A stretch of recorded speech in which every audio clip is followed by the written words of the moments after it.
Okay, let's get going and call the meeting to order on Tuesday, April 8th. It's 4 o'clock. A motion on the minutes. We're moving that seconded. All those in favor, contrary, carried. We'll have one manager's report at the end of this. Our next meeting is April 23rd at 4 o'clock in this very room. And the next item is an application by Walton Properties for rezoning at 6840 and 60 and 8051 Anderson Road from commercial zone to residential commercial, Brick House Village. And we got Miranda and Josh. And Miranda, are you going to add a few words to it? Thank you. Thank you, Mr. Chair. I have nothing more to add to the report, but I'd like to give a brief overview of the project. The proposed development is for 319 units, 15-story mixed-use building with ground floor commercial and residential above. All 319 units are restricted to rental tenure only. Of the 319 units, 50 moderate market rental units are proposed. These will be secured through a housing agreement with rents based on the housing income limits for Vancouver. Voluntary contribution of $910,835 towards city center amenities is consistent with the CCAP. Voluntary contributions of $1.6 million towards childcare, consistent with the CCAP. The site is located within the transit-oriented area. As such, the city cannot require residential parking except accessible parking. 118 parking stalls are proposed, including 4 car share spaces and 6 accessible parking spaces. A comprehensive TDM package is proposed and includes, but not limited to, 2-zone transit pass per dwelling, 4 car share parking stalls, 504 residential class 1 bicycle parking, bicycle maintenance facility, and 2 small-sized and 2 medium-sized loading spaces. Required to meet Step Code 2 plus EL2 with low carbon building energy system and connection to city DEU. A new north-south lane that connects Anderson Road to the east-west lane owned and maintained by the developer and publicly accessible secured via an SRW. Off-site works will be subjected to service agreement, including utility upgrades, off-street bike path, frontage improvements, special crosswalk on number 3 road at Anderson Road, street lighting, traffic signal infrastructure, and related upgrades. Thank you. Happy to answer any questions. Okay, thanks very much. We do have, I just want to mention Michael Wolf's on the line too. Okay, Alexa? Thank you, through the chair. So the parking seems excruciatingly low. You say that there's 2 loading bays, but are they easily accessible from the front door? Because what's going to happen then here is everyone's going to have everything delivered. So you're going to have every delivery in front of that place parked in front. So it's going to have some sort of thing where you drive in and stop in. Otherwise, you're going to have people stopped everywhere. You've been to New York City before where they just stop in the middle of the road because there's everyone parked up and down. You can't even just have loading on the side. I think they're going to have where they pull in at the front door and deliver the stuff and pick up people and everything else. Because if nobody has a car, everybody's getting picked up or everything is being delivered. So leaving it just so that people have to run into the street to get their cab, their Uber, their whatever, it's going to be a mess. There's going to be people stopped all the time. There's going to be angry people, and it's going to be a mess. And I think this isn't going to be the first one that this happens to, right? Like, you know, we have some examples where you can actually pull right in off the street, leave the car there, run in, deliver whatever you're doing, come back out, grab your senior citizen who's in a wheelchair, put them into the vehicle, get them in properly, safely. I think we're going to have to really consider how we do these. So even though we can't require parking, we can require a better way of getting people and their goods in and out of their homes, because I think we really need to consider this, right? Because we're also not gonna have a curb cut to get a wheelchair down. Like, we really have to make sure that we're setting this up for success, because, 69 residential, or 63, whatever the number is, and 2 go to the penthouse, it's gonna be troublesome. I think this might be also an opportunity to charge night parking at City Hall here, so people can park overnight, they can get their monthly pass, we can make some extra money because people are gonna need parking here. I don't know what they'll do during the day, but that's their problem. Thank you. Okay, good. Carol? Okay. There you go. Very much. I love all those ideas, Councillor Liu. That makes great sense. So when I first started reading this report, I was thrilled to pieces to see a rental-only building. This is what we desperately need in Richmond. I was super excited when I saw the 319 units. I thought, this is fabulous, and I think the height of it is respectable. Then I read the makeup of the actual units, and I was very dismayed to see 125 standard studio units and 3 of the MMU studio units for 128 out of 319. I feel that is way too high of a number, and I'm wondering if there's some flexibility, because I did notice in the bottom of page PLN 14, it says that the above table may be adjusted to the satisfaction of the city through the DP application review process. So talk about flexibility. Hang on here. Go ahead. Thank you, and through the chair to Councillor Day. There is some ability to flex that number a little bit through between now and the development permit process. Just a couple of comments that I do have is the applicant did arrive at the unit mix based on their pro forma and what they believed was feasible for the property. Any increase in the unit sizes, so if we move a studio into a 1-bedroom or a 2-bedroom, will impact the amount of parking that's provided on site as well, or that would be otherwise required. We can't require parking as part of Bill 47. However, what we have typically see with studio units is that their parking utilization rates are much lower than you would see with a family-oriented 1-bedroom or a 2-bedroom unit. The other aspect, and the applicant is here today, they would be best able to speak to any further significant changes to the unit mix breakdown. Okay, and when was this application started? The application was originally submitted in 2022. The applicant made a significant change in terms of their architect of record on the project in April of 2024, and essentially resubmitted an entirely new project at that point in time.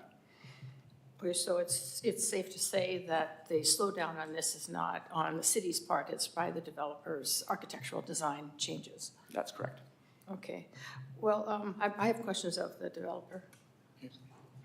All right. Okay. Andy, anything? I just, so given the 5 very important items on this, from a staff point of view, we'll ask the developer to come forward after. We can massage those and work those out by the time we get to DP. Through the chair, just to clarify, the items that you're speaking about respect to the loading facilities and passenger pickup drop-off areas, we can continue to work on those types of aspects through the design aspect of the project as we go through the development permit. We'd be happy to do that. So you could take those under advisement, but they're not under advisement, they're there. Okay, thanks very much, gentlemen. Okay, is there a spokesperson for the applicant? I think you've heard the questions and the comments. Come on forward. You can bring as many as you want. Okay, come up and introduce yourself. And let's start with Councillor Liu's comments. Okay, can you address those and work with our staff to do so? Yes, first, my name is Jun Nan. I represent developer. In terms of unit mix, first of all, I'd like to mention that we provide more family units than city required. So overall, we have a 46% of 2-bedroom plus. So that means 2-bedroom, 3-bedroom units in the whole complex. The difference compared with the typical condo building, we have more studios than 1 bedroom. So that's make, so studio right now represent 46%. So we only have 10% of 1 bedroom. So that's the reason. First, we have more family units than city required. Then we have less 1 bedroom, more studio. That's based on the market with the tenants' preference.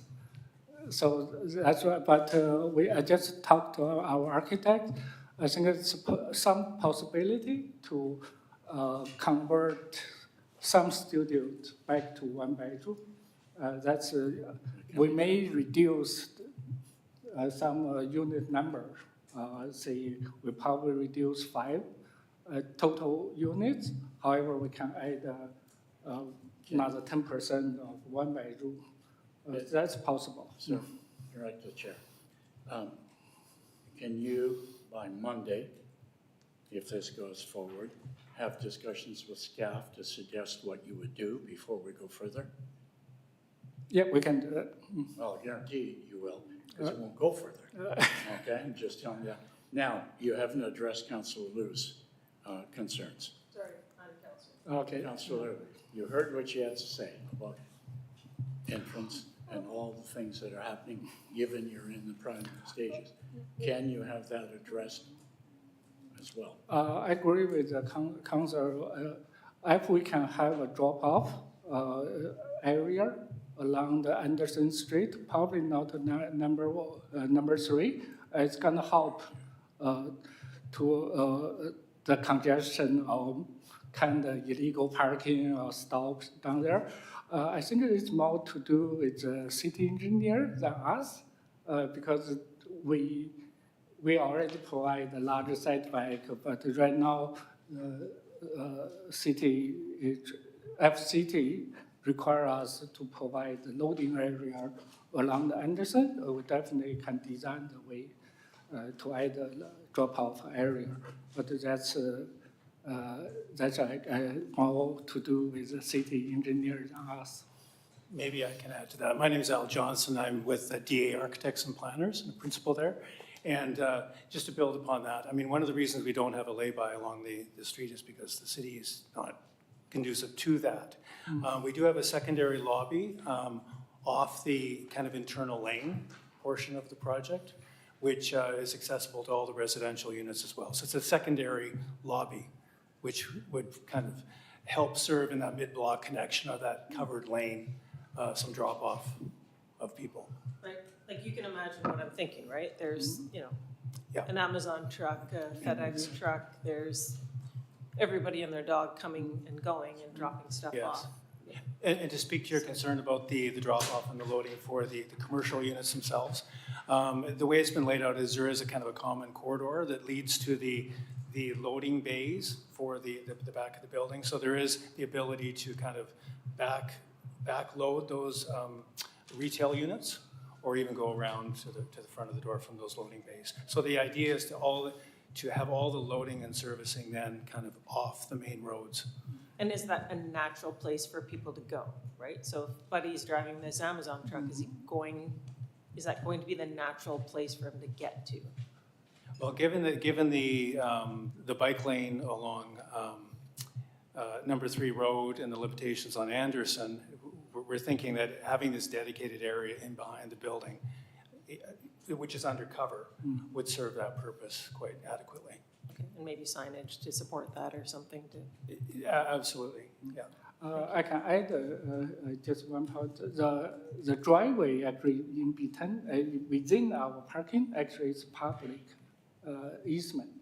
And in the future, this driveway supposed connect to a back lane. It is the north side of our project. So the public is allowed to drive through our building and get out to number 3 row. So it would be a more natural place for the Ubers and everybody else to Yeah. come through for the secondary lobby? Yes, sir. Okay. And that's where the car shares are located as well. So I think it'll be seen as, well, it's not a public street, it'll be used as a public lane. Okay, thank you. Okay, And I just wanted to add one, sorry. Go ahead. If I may, just one comment about the ratio of studios and one bedrooms. And this came from, again, we were brought in to redesign the project, and the project had changed significantly because of the kind of the constraints of the market. And so, as June was mentioning, we kind of exceed the number of family units, which we see as being important. But also this was due to feedback that the client group got in looking at their pro forma and recognizing the fact that there is a real demand for studios rather than one bedrooms. And whether it's students in the area, but that's what kind of drove it in that direction, was a demand. I didn't have a problem with your. Oh, sorry, I'm just, No, that's, I appreciate you Yeah. commenting on it. I don't have a problem with your ratio mix. I think that many of the schools in the area are already at capacity. And we recently had a report from Vancouver Coastal Health that our births are down about 400 a year right now. So we're not necessarily looking at the same push for that. And that there is, you know, a continuum of housing that we need.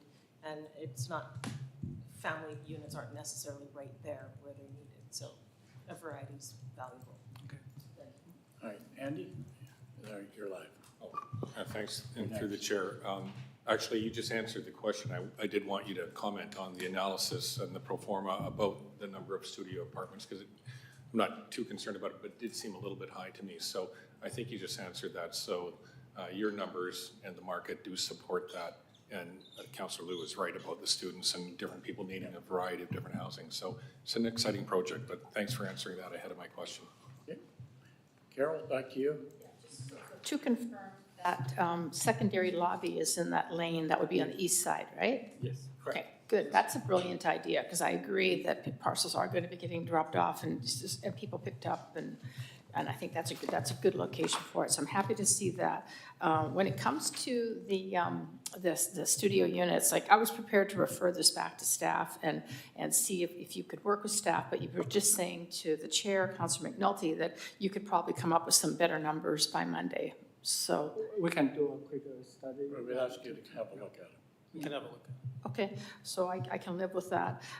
When it comes to the parking, I know this is an ongoing issue everywhere. There's only going to be 63 residential parking spots and 55 commercial parking spots. Will the residents be able to use those 55 spots? You mean the 65 parking unit for residential? Yeah. Yeah, so it says on page 17, I think it is here, that a total of 118 parking spots include 63 residential spaces and 55 commercial parking spaces. Now, those businesses probably aren't going to be open 24 hours a day, so will it be possible for the residents to be there, say, till? Oh, this definitely is possible. So it's actually happen quite often in the rental or even condo building. And you know, after hours, say after 10, and the residents can send to that spot. Then they have to leave before 8 or something. Yeah. If you have to continue with 125 of the studio units at $1,450 a month, that's the same price as what you're charging for a one-bedroom on page 14 of our report. Is there a chance of bringing the rents down on those studio apartments? In typical development, the parking is separate. It's actually rent out as a separate space to the unit. So in our current thinking is we allow one family unit to have a Parking spot. priority Of course. parking space, but the studio may not have. So that's current. So by doing that, you mean lower the rental rate for studio? Yeah.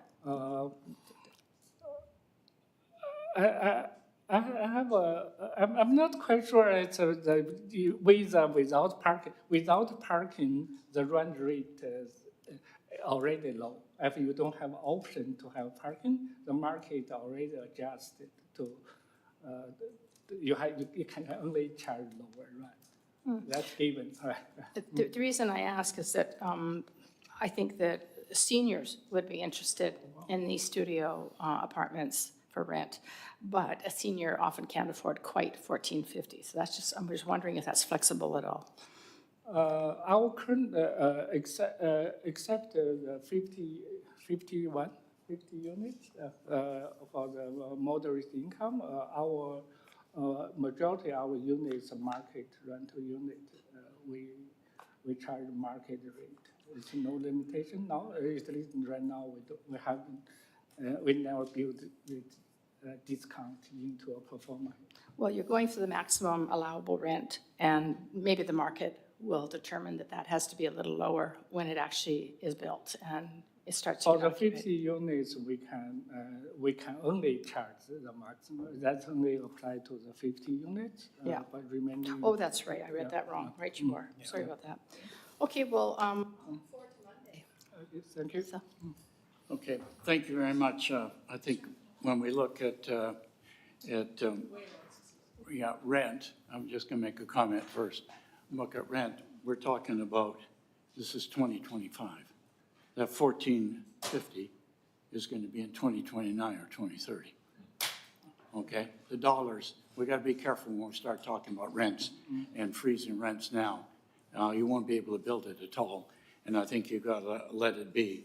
And obviously, it has to be open for 20, I'm not sure what your building line is, but it's going to be 3 or 4 years from now anyhow, by the time you finish and get it in and then get tenants in there. So anyhow, I think we request, if we could, just that you address those two issues, and if you can flip a few. I'm happy with the total amount, but in terms of the numbers and the distributions, and hopefully that we can move this to council on Monday with regard to, let me give you, you got a mic there now.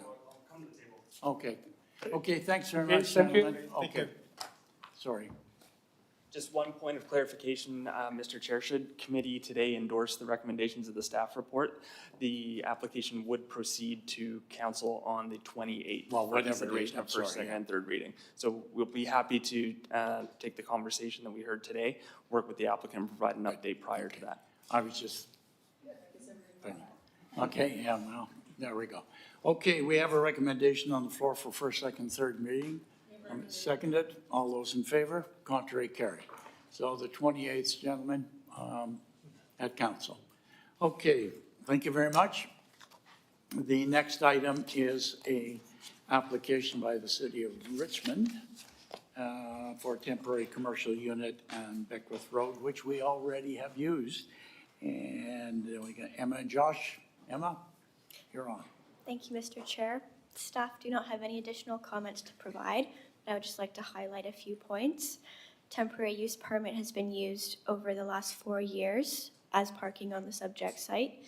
No changes have been proposed to the subject site. The applicant is requesting consideration of this temporary commercial use permit to allow the continued use of non-accessory parking. I'm available for any We questions. basically have to, don't we? Carol, just a minute, yes? We've been renting that parcel of land out for a long time, so it's nice to see that we're getting some use out of it. Do we have any vision of this area being developed by the city into something else at a later date? Through the chair to Councillor Day, the site is designated commercial, so high-density commercial use is consistent with the city center area plan. So if there is any further development, it would be in alignment with a commercial use. And then if I look at the map on page PLN 101, it shows the lane, and I've had business in the area for years. Is it possible that that lane could be included into the city parcel? Like, do we own that?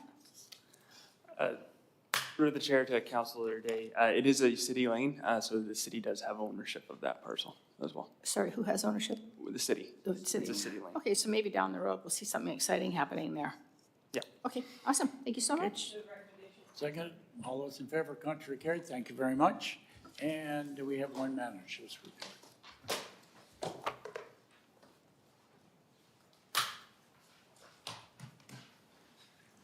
Just a quick update for Planning Committee.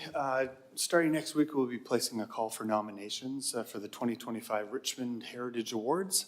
The Richmond Heritage Awards provides a way to recognize people and organizations for their dedication to preserving and sharing the stories of Richmond's heritage places and rich history.